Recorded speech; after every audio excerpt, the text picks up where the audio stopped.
Hey guys, so I went down to Four Ashes to go and do some practice. I've only managed to play one round of golf this year, but my intention is to start playing much more golf really soon.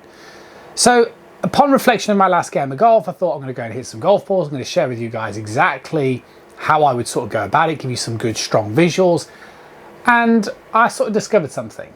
But what I want to do first is I'm going to show you exactly the process that I went through. For those of you that aren't interested in the process, don't necessarily want to know about the journey that led to the self-reflection, then just skip to the end of the video. That's where I'm going to share with you my swing thought. But to give it context, I'd strongly suggest you watch the video because it's good, loads of great tips.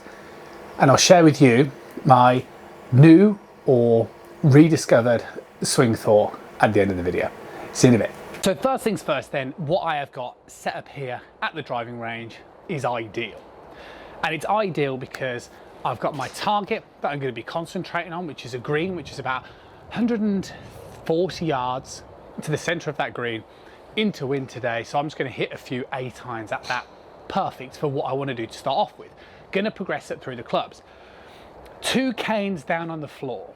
The cane nearest the golf ball is essentially parallel towards that target, which is the flag fluttering in the wind, and I've got another cane which is parallel to that one, which is going to represent my feet alignment. Perfect setup position. Now I'm going to be talking about my swing recently. Haven't played a lot of golf, in fact only played once this year. It went okay, but I felt a bit trapped. I felt a little bit like my right hip was coming forward, hands got a little stuck under plane, little bit sort of rolly, and what I noticed on that round of golf is that my bad shot was actually long left, and long left isn't ideal because the ball was curving too much, didn't have it completely under control.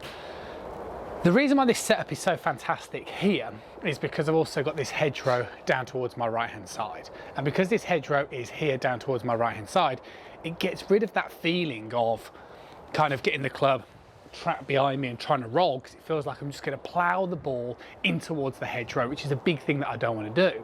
And what it does is it kind of focuses my attention and funnels my vision more down towards the target in the distance, like so, right? Exactly like that. And the interesting thing is when I got set up, this is the first time I've properly practiced all year. The first thing that I noticed when I hit a few shots just before the camera started rolling was I felt really closed. So I noticed that I tend to go more and more open in my stance, and it's almost like I'm trying to hit too much of a push drive, you know, where I'm really aiming left and pushing my hands forward. And like I say, that's bringing in that right hand side, or it's bringing in too much timing of closing the face. So that's the first thing that I noticed, that all of you will notice something. Some of you will feel like, oh my God, I feel like I'm aiming miles left or I'm aiming miles right. The hedgerow is really interesting because, like I say, as I hit a couple of shots here, it just really concentrates my attention on that starting direction, like so. And it just stops me encouraging too much of a draw bias on the golf ball. Now, that's my fault. My fault is, like I said earlier, right hip spins out a little bit, club gets all into plane, a little bit too chasey. So I'm trying to feel right hip stay back, head stays focused on the back of the ball, turn my chest through, try and keep that club face more stable. And that's a better shot. So that's a more neutral flight. And that's exactly what I'm looking for. Now, before you think, oh, this video is just for better golfers or it's for people that struggle with draws, no. Because you can do the flip reversal, of course you can. Amateur golfers are generally the opposite. You generally come a little bit more over the top and therefore the ball starts too much to the left. So you just flip it around. And this is exactly what I asked George to go and demonstrate down at Alton.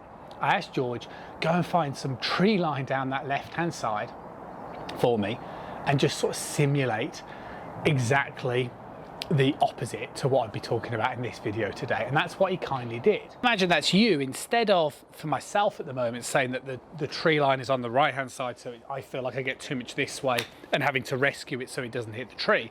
For me, it's very much the opposite. I feel like I'm trying to rotate to make sure I can control that starting direction.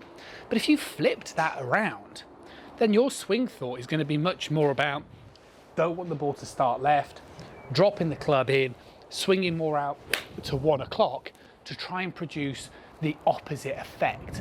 But the point is, And the whole point for doing this video is that when you play golf, it's really difficult to take swing thoughts onto the golf course. So if you can get that blend of understand the movements that you need to introduce to fix your faults. So whether you're starting too much to the right, too much to the left, whatever it is. But then if you can take a visual cue on towards the golf course, so that when you are standing over that tee shot, over that approach shot, you can start to funnel vision your target and almost eliminate one side of the golf course, which many greats have talked about over the years, then you're going to be able to kind of introduce those swing thoughts and feelings and swing changes on towards the golf course. So to conclude the video, what do you do if you haven't got some sort of outside influence? Well, the first thing is try and find one if you can. But if you've tried with no success, then the next best thing that you can realistically do is to use buckets. And the reason why is because, as you'll see in a moment, you can't use anything too tall because it will just start to get in the way of the actual swing itself. Now for myself, that'd be fine because I'd place the golf ball here. This would be the sort of intended starting direction. So I can place the bucket as invasive as I feel confident, and I know that my club path isn't going to hit that bucket. And the more invasive it is, the more it's going to make me very consciously aware of doing the right thing. Now, if you're somebody who's trying to swing more in to out, then that's what I'm suggesting. You can't have a really tall object because obviously the shaft would collide with it on the way through. But by using a bucket, again, placing it wherever you feel comfortable will again encourage the shaft to work this way, more towards 1 o'clock if you like, if it was a clock face, whilst introducing the club face closure.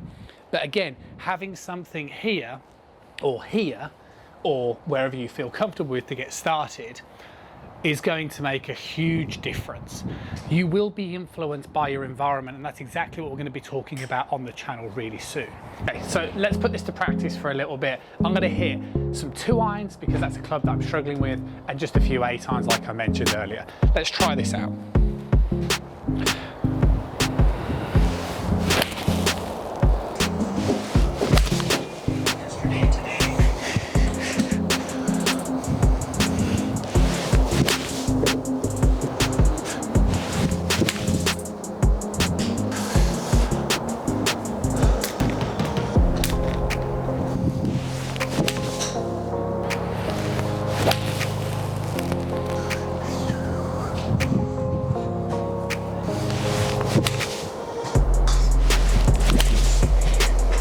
I continued with the practice session yesterday, and I would say that I walked away from the driving range just not feeling great.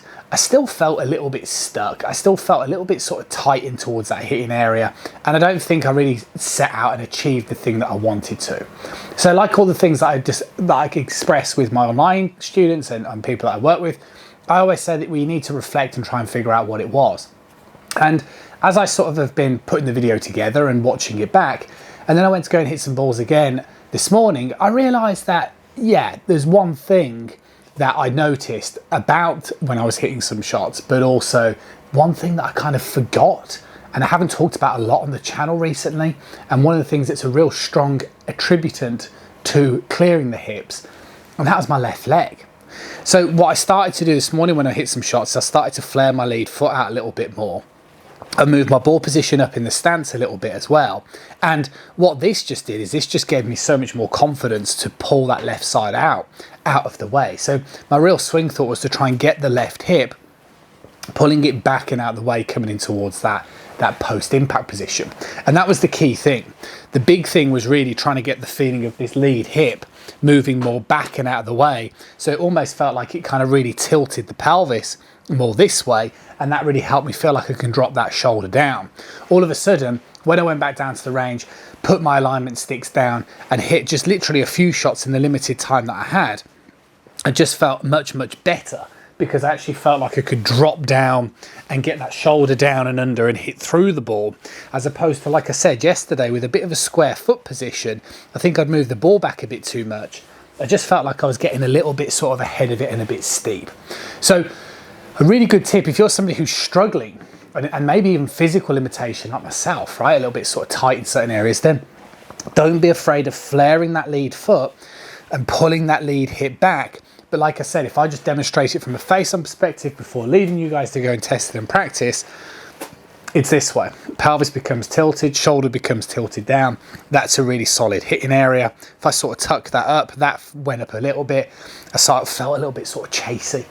So the stuff that I talked about in the video is really good, and I think it's a really good way of transporting visual stuff onto the golf course. But in terms of my found something swing thought, it's as simple as the foot position, but obviously it means so much more because it allows me to clear the hips, get that pelvis down and out of the way, drop those shoulders down and drop the club in that slot. That's it. Hopefully you enjoyed the video. Always appreciate one of those. I'll catch up with you guys again really soon.